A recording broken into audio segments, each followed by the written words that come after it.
So ఇక్కడ మనకు question వచ్చేసి ఈ క్వశ్చన్లో ఒక ఒక డైకి సంబంధించి 3 డిఫరెంట్ పొజిషన్స్ ఇచ్చిండు.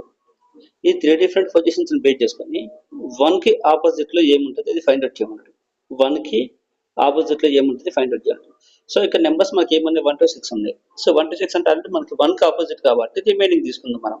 సో అంటే ఏమొస్తాయి మనకి 2, 3, 4, 5, 6 మనకి రిమైనింగ్ నెంబర్స్ ఇవి. అయితే 1కి ఆపోజిట్ నెంబర్ కావాలి అన్నప్పుడు మనకి ఒక నెంబర్కి ఆపోజిట్ ఒకటే నెంబర్ ఉంటుంది, రిమైనింగ్ అన్ని అడ్జసెంట్లో ఉంటాయి. సో మనం ఫస్ట్ ఏం చేద్దామంటే అడ్జసెంట్ ఏవో వాటిని తీసేద్దాం. మనం అడ్జసెంట్లో ఉన్న వాటిని ఎలిమినేట్ చేసేద్దాం. అడ్జసెంట్ ఎలిమినేట్ చేస్తే మనకి ఆపోజిట్ ఏముందో మనకి ఐడియాకి వస్తుంది. సో ఫస్ట్ డే ని చూసుకుంటే 1కు సైడ్లో వచ్చేసి 6 ఉంది, 1కి అడ్జసెంట్లో 6 ఉంది. సో 6 ఆన్సర్ కాదు. నెక్స్ట్ 1కి అడ్జసెంట్లో 5 కూడా ఉంది. సో అది కూడా కాదు. నెక్స్ట్ సెకండ్ డే నుంచి 1కి అడ్జసెంట్లో 2 ఉంది.